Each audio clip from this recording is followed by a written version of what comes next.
That's funny. All right. How is the lighting? Can you see me okay? Yeah, I think we can see fine. Yeah. We still got. So does anybody know anybody who's supposed to be here? All right. 4 minutes.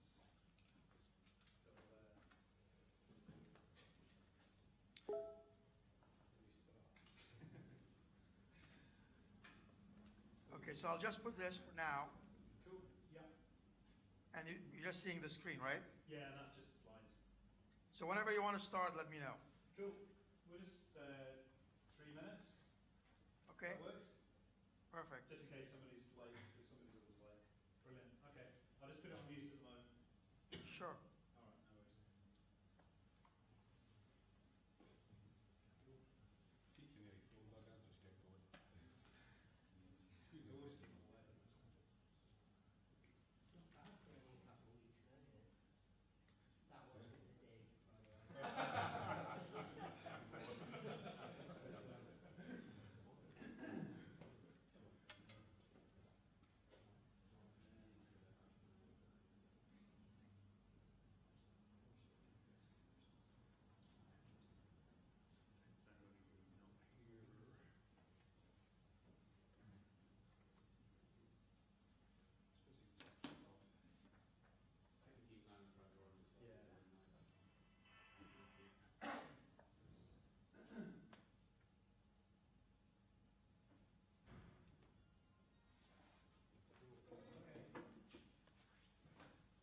So we'll just kick off then. Yeah. As well, I think, rather than standing around looking at me.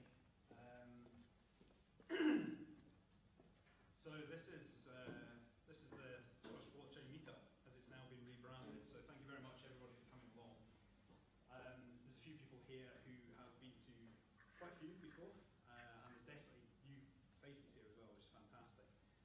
So to give you some background, this group has been going for I don't know, 2.5 years roughly. In the very early days, we were very much all about Bitcoin, and I remember those early meetups where, some of us here were at them, where everybody was delighted with the price of Bitcoin, go through the roof. Over the past 2 years, that's been a bit of a bumpy ride, and then it's evolved over time to very much the narrative has changed around this technology and what it represents, I think it's fair to say. So certainly in 2016, what we've seen is a significant shift. I mean, it started last year when Wall Street and the city started moving towards this and going, actually, this is nice, but we want to have our own permissioned private blockchains, to the growth of Ethereum, kind of bubbling away in the background, and then fundamentally coming out with a platform, Turing-complete platform, that's significantly more powerful in some ways than Bitcoin, and yet it's untested in many ways as well. So there's a huge, and that's just talking about these two, Bitcoin and Ethereum. There's so many other technologies out there. The one thing that we definitely have in Scotland is a huge number of incredibly intelligent people, I think. I'm excluding myself from that, but there's loads of great universities, there's loads of great startups, and the entrepreneurial scene around here is fantastic. We just need to pull this stuff together, the funding, the ecosystem, the startups, the entrepreneurs, the technologists. And that was basically part of the reason for the meetup. So after a couple of months off, I'm delighted that we're up and running again. We will have a wider remit, I think, going forward. So it's not simply Bitcoin, but it certainly does include Bitcoin. That's pretty much it. Before this started, I thought, I wonder if I should say something and think about what happened since the last time we kind of met up. And I started writing it down, and it was just ridiculous. I mean, we're talking about the number of Ethereum nodes surpassing Bitcoin, 21 Inc.'s plan to make every computer a Bitcoin computer, the scaling debate, will it, won't it happen in terms of Bitcoin, the whole Deloitte stuff, with the smart identity stuff, that we've had Lightning, or we've got the early stages of Lightning, we've got the early stages of Thunder, for those of you that are following those. Coinbase moving to, or starting to embrace Ethereum. This last weekend, all the blockchain evangelists back off to Necker Island to have a lovely weekend with Richard Branson for the second time. We've got the halfmoon coming in the next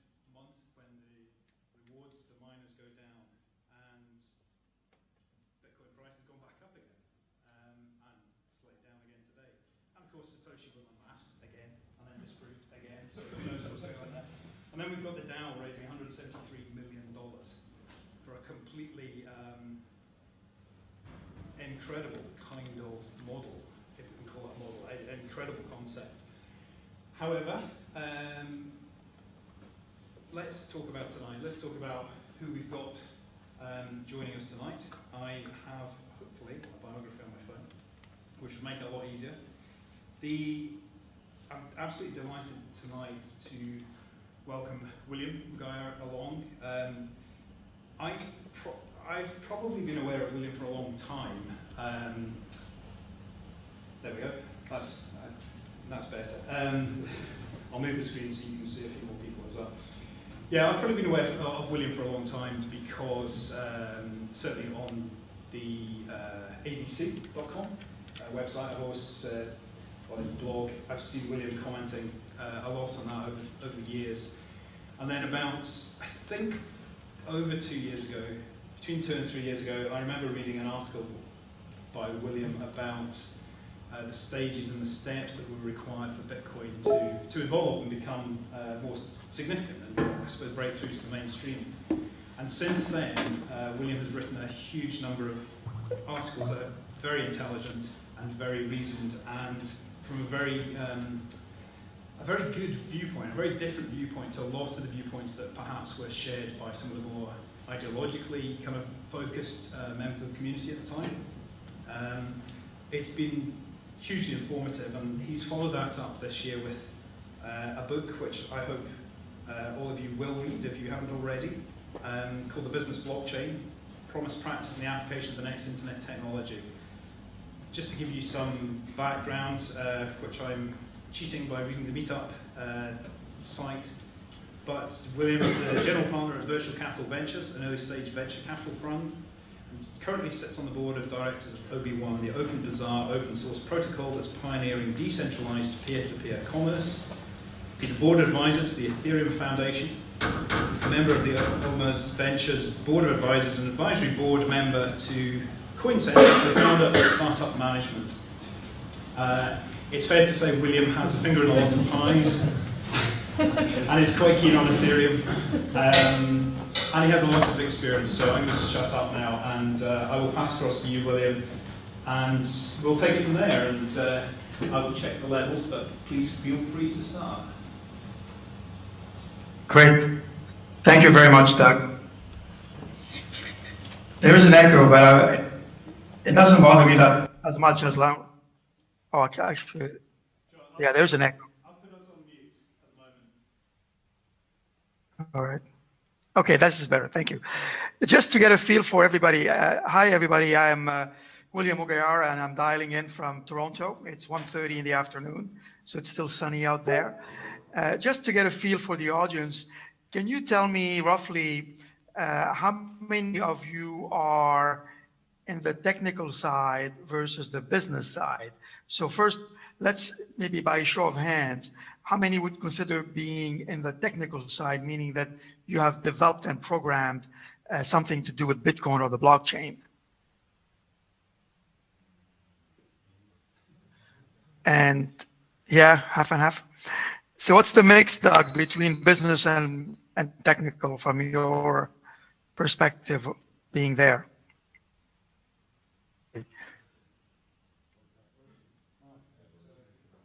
Maybe it's 50-50, it seems like it. Okay, that's fine, great. So I'm going to spend the next 25 minutes or so giving you some highlights from the book and some of my latest thoughts on the blockchain and where it's going. And then we'll have plenty of time for Q&A. So let me switch to the, what I'm going to do, because we haven't figured out how to do, how to keep me on the screen and show the slides. I'm going to be flipping back and forth between slides and myself. So the way I like to start is by thinking that the blockchain is really about three different things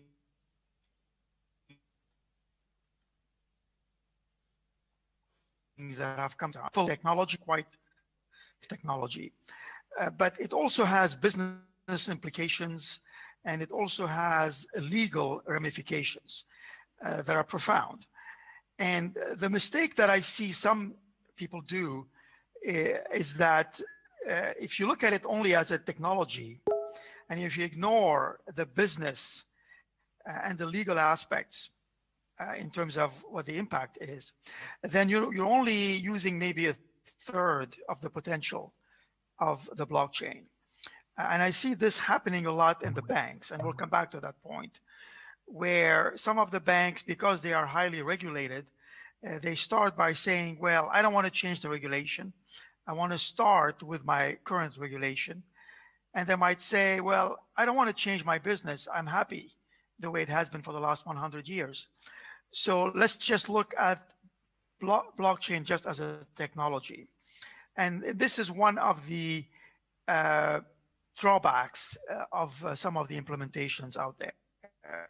So the way to view the blockchain is by looking at it holistically as a technical underpinning, as a business underpinning, and as a legal underpinning as well.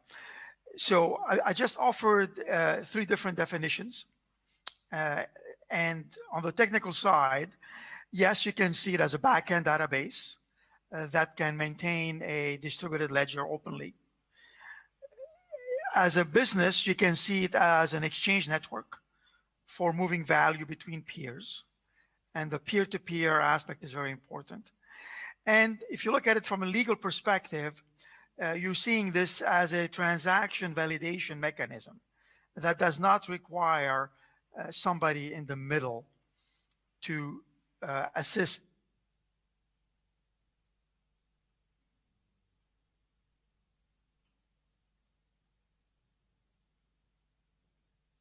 the blockchain is really more than just a distributed ledger. So this is so I'm just starting with this introduction because many large organizations just see it as a distributed ledger. Again, picking on the banks and the financial services because that's where there's lots of activity right now. Many of them are referring to the blockchain as a distributed ledger technology. And yes, it is a distributed ledger technology, but it's not only that, it's a lot more than just a ledger technology. And some other folks on the consumer side, they see it as a cryptocurrency only. And they just talk about it as a cryptocurrency. But these are really only 2 of maybe 10 different characteristics and facets of the blockchain. And I like to say that the blockchain has many characteristics, has many personalities, in the same way as the internet today has many personalities. And if you asked each one of you, what is the internet for you? You'll probably get a different answer. Some of you will see it as a publishing platform. Some of you will see it as a communications platform. Some of you would see it as a social media platform. Some of you who are programmers would see it as a development platform, and the list goes on. The blockchain is no different. It is a cryptocurrency, yes. It is also a computing infrastructure because it is comprised of all of the different computers that power the blockchain as an infrastructure. It is also a transaction platform because you can validate transactions. It is also a decentralized database. Every time you change the state of information on the blockchain, it's like having a small database out there. Yes, it is a distributed accounting ledger. It's also a very interesting, we'll talk about that in a minute. It is open source software. The 2 top platforms today, Bitcoin and Ethereum, are really based on a lot of open source innovation. All of the contributions are coming from different contributors. It is not all coming from one central place. Number 8, it is a financial services marketplace. And it is also a peer-to-peer network because it allows one person to conduct business with another person without having anybody in the middle.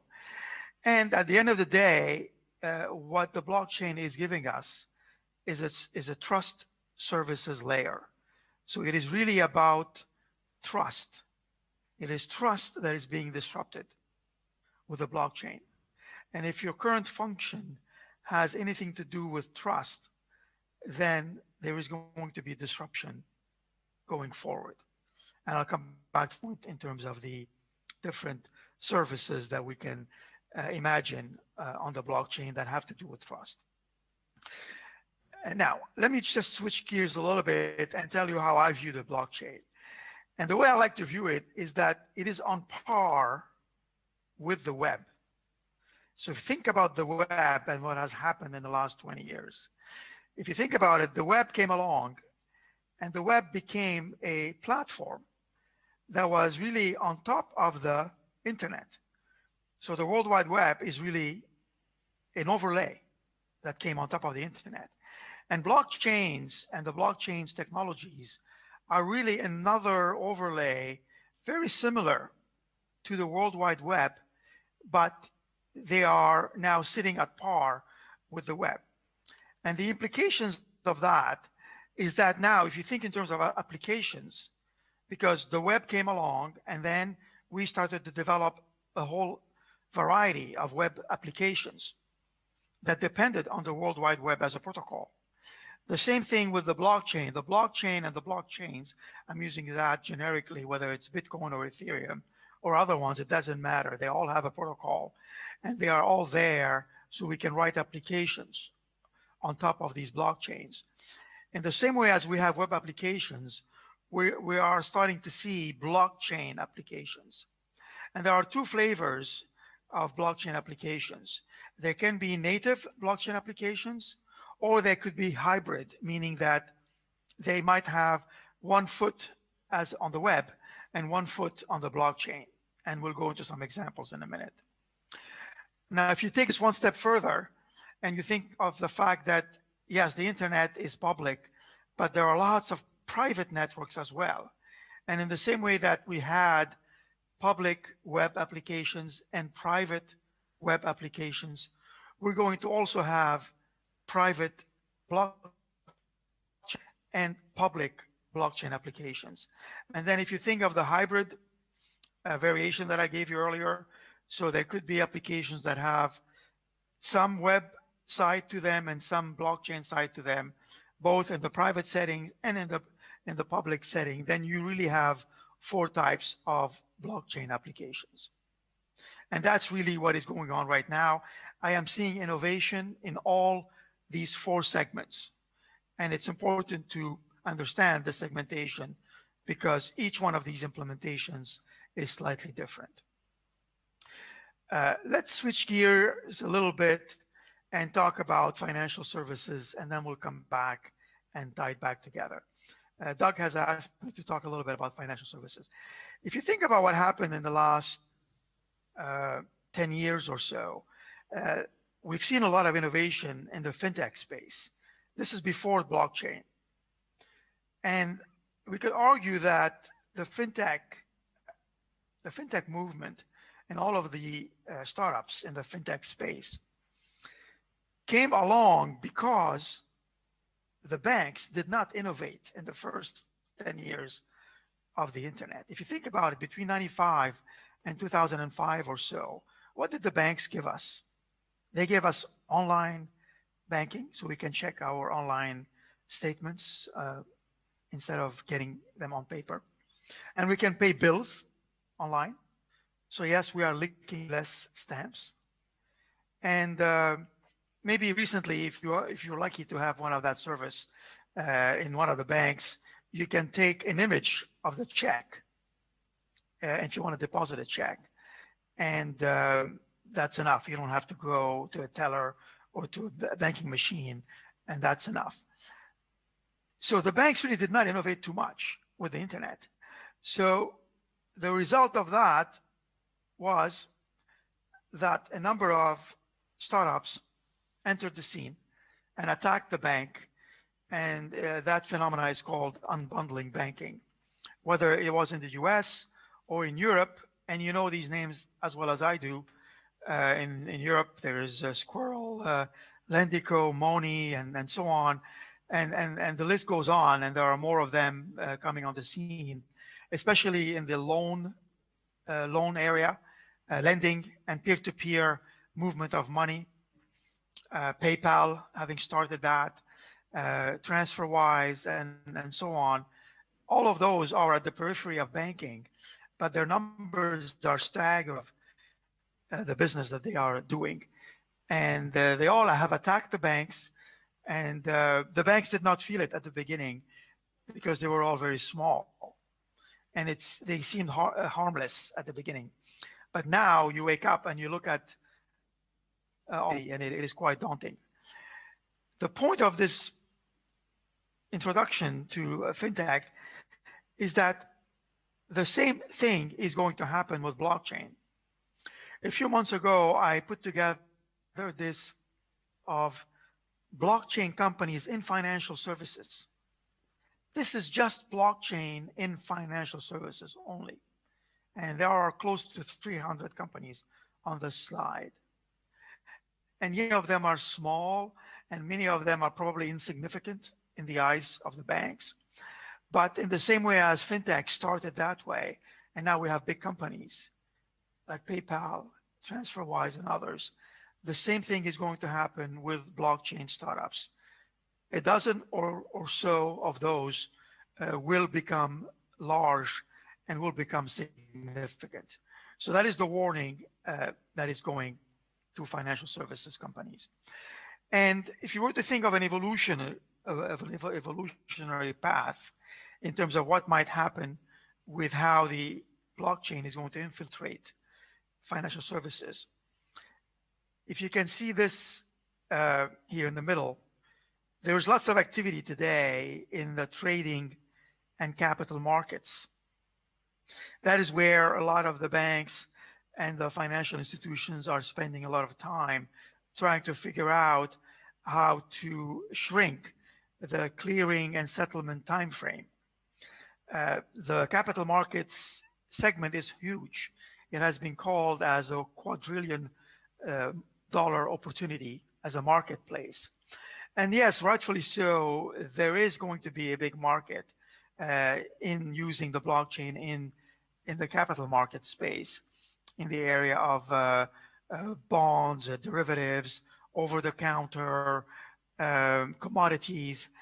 But there's also other parts of financial services that will also be disrupted. There will be business-to-business services where the blockchain can infiltrate.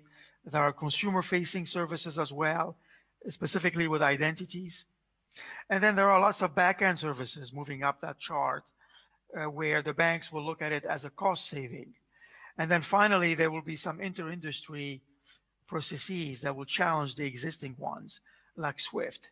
And some of these examples include R3 as a consortium of banks, and what they are focused on is on interbanking processes. So that is one way to depict how the blockchain will infiltrate banking. So now I'm going to talk a little bit about regulation and what might happen with regulated environments and innovation. It's a pet peeve of mine to pick on the banks again, because they are highly regulated and many of them do not want to change the regulation. But my point here is that if you want to innovate inside of regulation, then you will be quite limited because the blockchain is a permissionless innovative technology. And as a starting point, if you don't constrain the blockchain with regulation, then you will be able to innovate in those unregulated environments, or at least outside of the regulated environments. I'm not saying that regulation is all bad continuously, because regulation is good to some extent because it can protect the consumer and it can protect the market at large, and it could bring some efficiencies.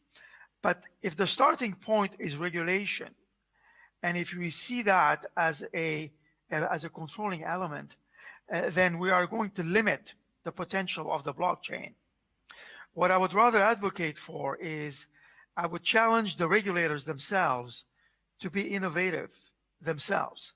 And I look at regulation to be innovative also. And in discussions I'm having with some regulators, they are starting to understand that it is better to be innovative and then wait before applying the old regulation to this new technology. Because the risk is to have confusion. Can you imagine today there are maybe 200 regulatory bodies throughout the world. Every country has a specific regulatory entity that is mandated to regulate financial services. And if each one of them interpreted in their 200 different of regulation that may not all concur with each other.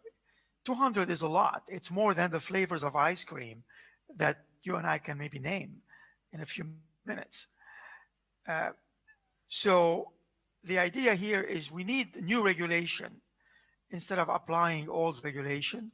And we need to wait blockchain technology matures a little bit more. And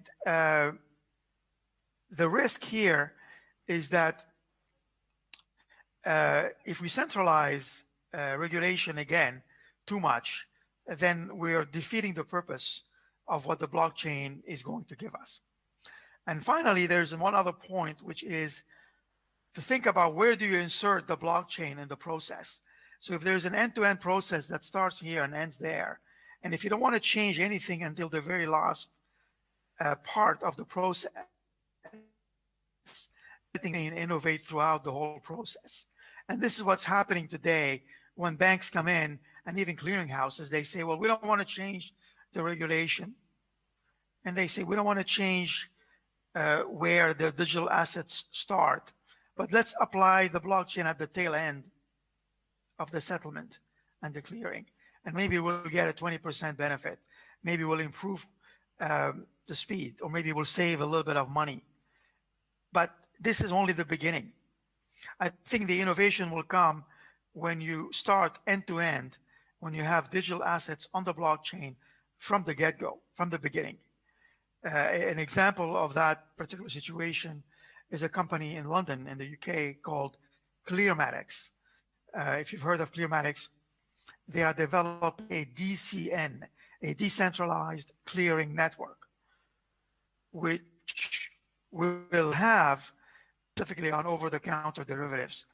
And that is going to be a new network that will start with 0 number of customers and 0 number of transactions. And it will grow accordingly because everything is going to be native the blockchain and will end on the blockchain. And that's where we get the most innovation going forward. Another question that people ask me is like, what can you do with a blockchain in terms of services? So I've come up with this chart, and I call it the proofs pyramid, because at the end of the day, the blockchain is a proof mechanism. It's a technology that allows us to prove that something happened, that a transaction happened, that a service happened. So really, proving something becomes a very important service of the blockchain. At the very low levels, you have proof in a consensus. This is actually the actual blockchain protocol. But then you can have proof as a service, and you can have proof in a service. So proof as a service, as an example, you can have proof of assets, proof of ownerships, proof of provenance, for example, for the supply chain, to ensure that certain goods have come from where they are supposed to come, so there's no fraud. And you can follow the whole supply chain of a particular product from where it was shipped, where it was manufactured, where it got on the boat, and when it arrived. And there's going to be a whole range of services that are really, so you can go and check land registry.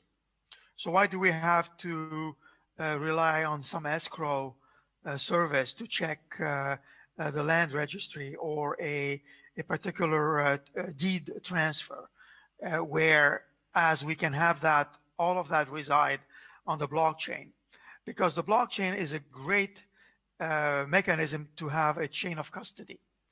So once you have ownership, once you register a particular ownership of a title, of a house, of a land, of whatever asset that you own, if you start to register it on the blockchain, then if you transfer that ownership, you also register that on the blockchain, and the chain continues, and it is all immutable, and you can go and check it at any point in time. In the same way as today, we go on Google, and if you think about it, if you want to check for information today, if you want to check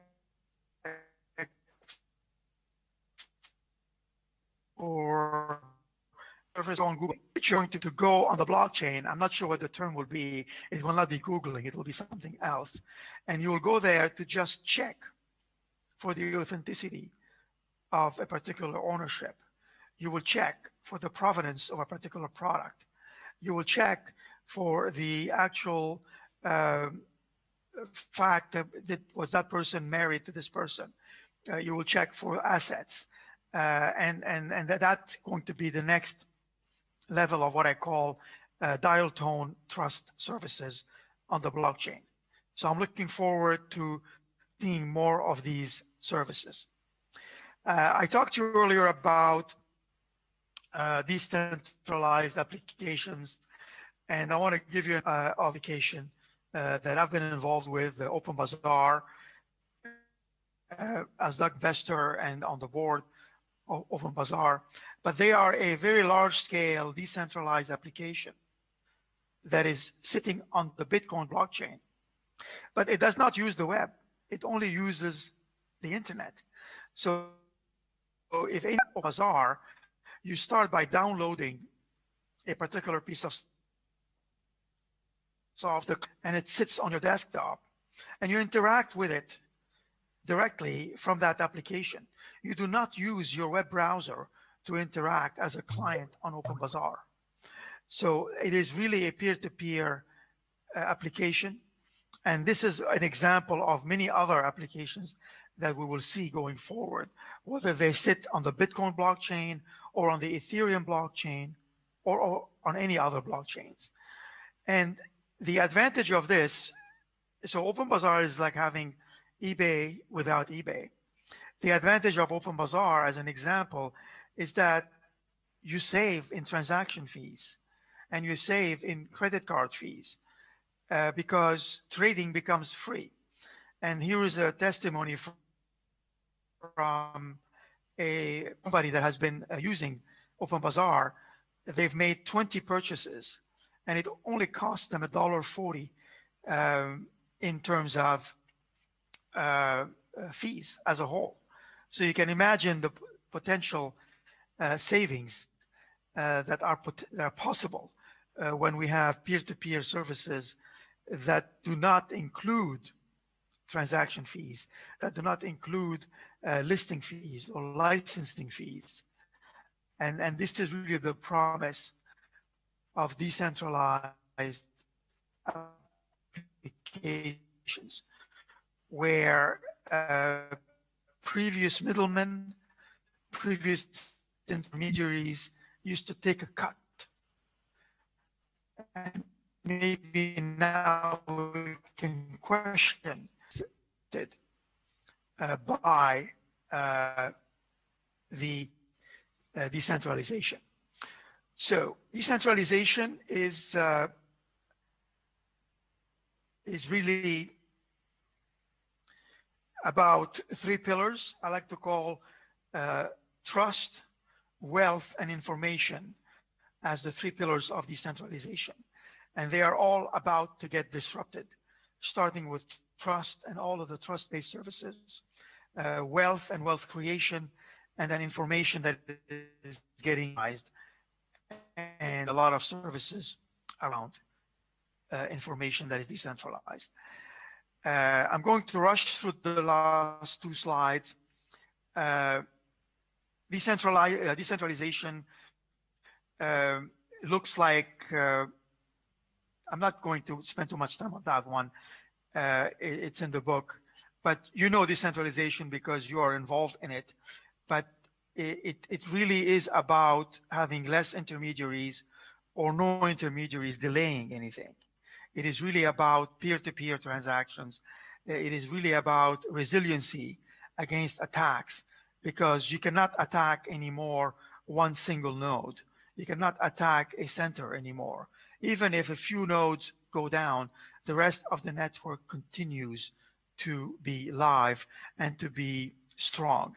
And this is the basics of a Bitcoin blockchain, of an Ethereum blockchain, or of any other blockchains going forward. In closing, I want to talk about some of the applications. So another question is to, like, what can you do with a blockchain, and where is it going into the future? So again, in the same way as the internet, if you think about the impact of the internet on us in the last 20 years, what has happened? We've had new companies that have emerged, companies like Amazon, companies like eBay, using them as an internet type of company, and many others that did not exist before. And even Facebook could not exist if the internet wasn't there. And then by today, by the way, we don't know who are the Amazons and the eBays and the Facebooks of the blockchain. We are still so early that there is no clear emerging company that are going to be the next new companies that will be big on the blockchain. The second aspect is that we innovated with the internet inside companies. And then some industries were threatened or transformed with the internet. Example, publishing or financial services. They were very much impacted by the internet. And then in some other ways, the internet was just used as just technology, as a development platform. Think about how many Java developers there are today, over 10 million. Now, if you think about the analogy with the blockchain, we're still very early. Do you know how many blockchain developers there are in the world? About 5,000. And that's compared to the 10 million that know Java. So we're still very early in that stage. So if you were to think about, so what can I do? Where can I apply the blockchain? So here's the list of 13 different places. You can think about chain in a generic manner. So think about all the different places where an intermediary is being replaced or could be replaced, where the trust is shifting. We can shift the trust from one another by blockchain. Bundling and unbundling service, because a part then can be transferred to the blockchain. Think about how value is now, because value is now not just money. Could be any asset. Any financial instrument is now an asset that can move on the blockchain. We did not have that before. We could not move any assets from one place to another without risking the double spend. And what Bitcoin solved not just for Bitcoin, but for any blockchain, they solved this double spend issue, which means that you can send now money, you can send currency, and you can send it from one owner to another, and you are sure that there's no duplication of ownership. Think about decentralized governance. All of this activity in the DAO space, the distributed autonomous organization space, where they are automating the governance and the operations of small organizations. Think about new legal frameworks that could be challenged, could be changed. Think about creating and issuing digital assets on the blockchain. Think about embedding trust rules inside of transactions. Think about having smart contracts that simulate the actual agreements, but inside of a transaction. So you can have if this, then that in a logical manner, but all of this is done on the blockchain. Think about implementing digital signatures and what they enable in terms of multi-sig, in terms of having a particular action take place only if, let's say, there are 3 signatures that are authenticated on the network. Think about all of the different services that can initiate a proof of something, proof of records, proof of transactions, proof of a process that has happened, proof of something being stored, and the list goes on. Verifying authenticities of maybe proof of authorities, maybe to prove that I have a license or to prove that I have a particular competency. Number 11, proving our digital identities. There is going to be a lot of work, and there is a lot of work right now going on in the area of digital identities. There's close to a dozen startups that are each tackling the e-identity part on the blockchain in a different way. And each one of them will need some applications to provide the digital identities, to bring them to life. And some examples would include voting, for example. There is an application that's being developed and deployed in Estonia that is using digital identities on the blockchain for health records and for voting. Number 12, escrow services, custodial services of all sorts can now be on the blockchain. And then finally, the smart things element, the Internet of Things, all of those could be on the blockchain. An example is, you've probably heard of a company called Slockit. There is a pilot with RWE out of Germany in the energy space where they plan on putting a little device on electric cars. And when those cars are stationed, let's say, and stopped at a red light, they can be charging. And the Slockit device, in association with the energy company, can just charge the car, not just charge electrical energy, but they can charge them in microtransactions at the rate of a few cents, a few pennies here and there. And that's possible because now we have connected the Internet of Things, the smart things. And I see a lot of applications in the area of microtransactions because smart things are maybe transacting at very small levels. Another example is also in the energy sector. There is a street in Brooklyn, New York, that is implementing peer-to-peer sharing of energy surplus.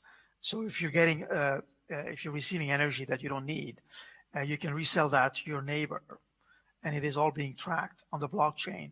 And that one is on an Ethereum blockchain, and it creates a new peer-to-peer network of a small economies, perhaps, but it is one application of what can be possible when you include a smart thing, when you have a peer-to-peer network, and when you have the blockchain taking into account microtransactions.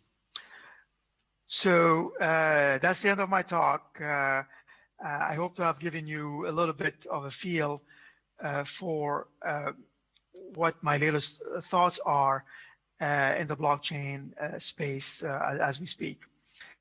And shall we open it to questions now?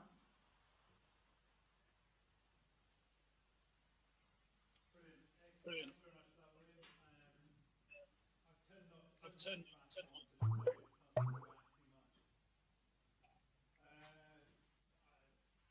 I've got hundreds of questions, but I don't want to kind of steal it away from anybody else. Does anybody have a burning question they want to ask before I start going? I'll turn it around. I might need to repeat it because it's coming through this. Yeah. So as I understood, blockchain don't continue this like Google, Facebook, now blockchains. but blockchains somehow replace search engines like Google. Is it true? How to consider this evolution? So the question is whether the blockchain is going to replace networks like Google. Is that correct? Well, yeah, at least in some sense, yeah. Well, no, I don't think it's going to replace Google. I was giving this analogy as a way to just saying that we will have the same ease of use. We should have eventually the same ease of use that we use Google today. There will be another parallel set of services that will concern themselves with checking things, authenticating things, verifying things, proving things, services and processes. So I don't think it's going to replace Google. It's going to be another complementary set of services. And whether Google offers them or whether somebody else offers them, or it could be a number of many different players that will offer them. So that was what I meant really. It's a complementary set. And perhaps it is not going to be just one company that offers them. Today, when you search, obviously Google is the main service provider, but the blockchain may not unravel that in the same way because it's all about decentralization. So decentralization is really against anything that is centralized. So I would imagine that every company, every website of the future will have an element of a blockchain service that is included in it of that service. So in the same way as today, you go in and check for, you might check for today you check for your online bank account. You may check for other things that have a more significant trust component in that checking, where you're checking really titles and ownerships, and you're checking the validity of particular transactions. So it goes beyond what we see today and what we can do with online. Okay, brilliant. Anybody else got a question? Yeah, I'll sit around. I might need to repeat it. Yeah, sure. Hi there. Okay, so you talked a bit about banks, large financial companies implementing private blockchains. So what they're trying to do is optimize little parts of themselves. Then on the other hand, you talked about the real beauty of the decentralized, cooperative, if you like, essence of blockchains like Bitcoin or your bizarre marketplace. So my question is, if I kind of see it as a competition, I see the banks are going to look for ways to use blockchain to improve their existing services but maintain control. And there'll be an almost parallel where people will use clients like Bitcoin and they will not need a centralized controlling body. Where do you see the future? Who do you think will win? Do you think we'll maintain the status quo, or do you think banks will become irrelevant? Okay, I don't know whether you heard all that. Yes, I have, actually. Brilliant. Thank you. It's a good question. In my book, I cover part of that. There's a chapter devoted to financial services. By the way, how many of you have a copy and have gone through it? What is that, 20%?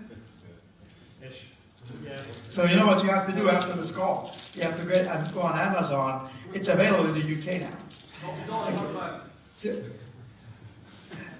So I think the banks are challenged right now. The low-hanging fruit for them is seeing the blockchain as a technology only. And they are using that technology to save money and to speed up some of the processes that they have, and to use it in some back end, so it kind of affects the back end aspects of their operations.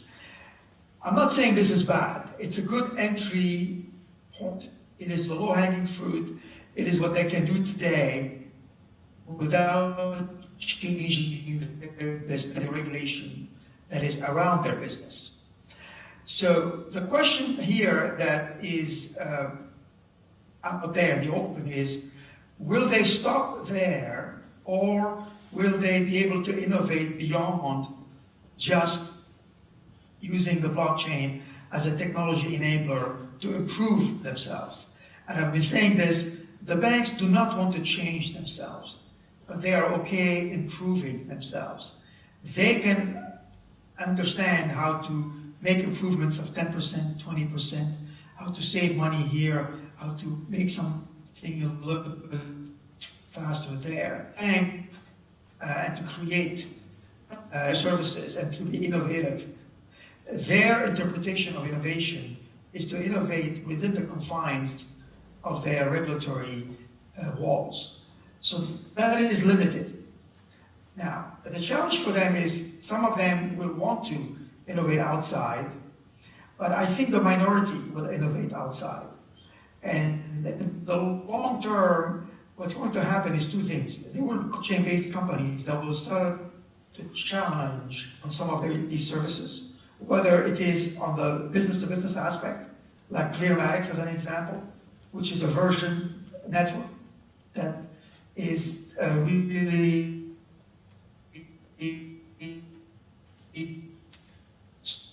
starting from scratch, can exist in settlement markets. On the consumer side, primarily the exchanges right now. If you think about it, the Bitcoin exchanges are another form of bank because they allow us to manipulate our money, although it is just cryptocurrency. I've predicted that this year, one of the banks around the world, and I know that for a fact, there is a bank around the world that will announce that they will support Bitcoin. And as a result, others will follow. I think the banks are waiting to see who's going to blink first. Enter a bank and you talk Bitcoin, it's like a dirty word. You're not allowed to talk Bitcoin because Bitcoin is, and the banks are not allowed to move money on networks that they don't own or partially own or have control. I think you might have already won that bet because Santander a couple of weeks ago are allowing their internal employees to transfer in Bitcoin. So technically, sort of using it, but... Okay, yes, I had heard something about Santander. There's another bank in another part of the world that is going to announce something before the end of the year. But Santander has been known to be very innovative. Check back and see the extent of that implementation. But definitely, the trend, the writing is on the wall. They will have to accept cryptocurrencies in the long term because of the benefits that they have. And because if they don't, then the exchanges on the outside are going to get bigger and bigger. And the banks in the long term will become more like backends. And that's one version of the future that I believe in. If you think about it today, when you connect your smartphone to Uber, when you connect your bank account to PayPal, when you connect your bank account to Eventbrite, and there are many, many services like that, you're really pulling money out of your bank account without even visiting the bank, without even going to your online bank account. So the smartphone and all these services are really manipulating money, and the banks become like back ends that service all of these peripheral services that are either coming on a smartphone, or even like when you use Apple Pay and you pay with your smartphone, you're pulling money from your bank account, but you're not touching it. And we're going to see more and more of that. And the banks will become more like back ends unless they innovate with new services. Because we all want now, we want instantaneous transfers. We want to be able to do business globally without barriers. And very few banks really give you that. You have to go to an exchange to really taste what it's like to send money across the world and have the other person receive it in 5 minutes or 10 minutes and having to pay almost nothing for it. Brilliant. Yeah, I mean, Clayton Christensen said the worst place to innovate your business model is from within your existing business model, so the opportunities for for startups and other businesses, sorry, other banks, etc., to start looking into what other people are doing and developing. I feel is huge. I just wanted to mention one thing, I think, from your book as well. I'll get my head on screen so it's not a disembodied face. I love your concept of putting the word atomic to explain the power behind the blockchain. It's a very easy way to remember it. I can say what each of them are, but perhaps you would like to do that since it's your phrase. Sure. I had that slide that I took it out because I didn't want to have too many slides. Yeah, I mean, this is one way to think about what the blockchain is impacting. And let me see if I remember it. Assets. T is for trust. O is for ownerships. M is for what is the M for? Money, yes. I is for identity. Sorry, identities, yes. And C is for programmable contracts, I guess. Is it? So contractual aspect and legal aspects. Yeah. So if you remember atomic and try to remember what each of the letters stand for, then you can find out what the blockchain is going to impact. So that's really that was the intent of this acronym. Yeah, and I think these kind of things are so powerful as well because there is so much, there's so much jingo and jargon around the whole thing that for people coming in fresh to it, it's hugely confusing. It's got easier, and through books like yours, hopefully it will continue to do so. But yeah, I mean, don't be daunted by it because the same thing happened with the internet, and I was there from the early days in '94, '97. I wrote a similar book back in '97 called Opening Digital Markets, which explained the internet in terms of the internet business and the e-commerce and the evolutionary aspects of using the internet for business back then. And it wasn't all obvious. I can tell you for a fact, it took about 3 years for a generic business to be able to understand the impact of the internet. Up until '97, it was this mysterious thing that was not totally understood either. And we are in the same stages today. Obviously, you in the audience, you are much more advanced than most of the general public because you are playing with it, you are involved with it. But when you think about it, there's only about maybe 5, maybe if you're optimistic, 10 million users around the world that have used Bitcoin or touched the blockchain as a user, one way or another. And that is nothing. In 1995, there were 50 million users on the internet. 50 million in 95 on the internet. And we call that still the beginning. Today, again, as an optimistic number, maybe there are 10 million people around the world that have touched Bitcoin or the blockchain. And we are really in the very, very, very early days. And the same with the developer. Compare 10 million Java developers to 5,000 blockchain developers. And we need more blockchain developers. We need more developers that are going to learn blockchain scripting languages like Solidity and others, or even Java implementations of how to program Bitcoin or Ethereum and other implementations. And we need to grow both the number of users, the number of applications, and the number of developers. Brilliant. Does anybody else have another question for William? A burning question. I'll jump in if nobody else does.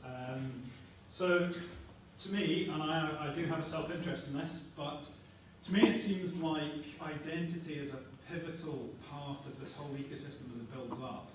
There's so many different interpretations of what identity is. There's so many different alternatives for how identity and identifying individuals and building reputational systems could go. this stage, what's your gut instinct for what we see? And I appreciate that's an impossible question because I don't think there's an answer, but I'd be fascinated to hear what your view is on that. Sure. Yes, identity is a very important element of the blockchain promise. And it is I am seeing at least a dozen startups in the identity space, each one of them with a different twist and a different approach. But here's the key part about identity. Identity itself is easy. You can say, oh yes, now my identity is me and I am on the blockchain instead of the internet. But the key part is about the application. Because identity on its own, if there's no application. Think about the passport as our identity, right? It is a very identity vehicle or identity proof. But the passport without travel, without the need for travel, is use or drawer until you go to the airport or until you want to travel. So if you think about this analogy, the airport and the travel are like the app for the passport. Otherwise, it sits in the drawer, it's not used. And the same thing with identity and e-identity or blockchain identity. It's going to be useless unless you have a specific application that is very much embedded in it, that is part of it. Like if a country says, like Estonia says, now you're going to be voting on the blockchain, but the number one step is to have an identity, to verify and to create your blockchain identity. Otherwise, you can't vote. If they say that, then obviously you're going to go and rush and get your blockchain identity because there's no other way. When the government says if you don't have a driver's license, you cannot drive. So driving is like the application for the driver's license. And we go at license. So to all of these startups doing identity startups, be aware very much of what kind of application you are going to be part of. And some of them are doing it straight kind of as part of the application, and I'm seeing that. But some others are just coming up with, hey, we are in an e-identity on the blockchain, and now let's think about the applications. And it becomes more challenging to have usage if you don't have the application. Okay, brilliant. Thanks very much for that. Has anybody got any final questions before we wrap up? No? Okay. Well, I think that's everything from this end. Thanks very much for joining us tonight, William. It's fascinating. I would say to everybody, please do go and get the book. And not just because William's asked me to, because he hasn't. I've read it and it's really good. And there it is, in case you don't know what it looks like in the shops. So I would also encourage people to go to your blog, your website, to read some of the articles you've posted, which is startupmanagement.org or .com? .org/blog. Okay, /blog. And yes, thanks very much, and thank you for writing all these articles over the past few years. They've been really informative, and thanks for taking the time. So if we could just thank William in the usual way.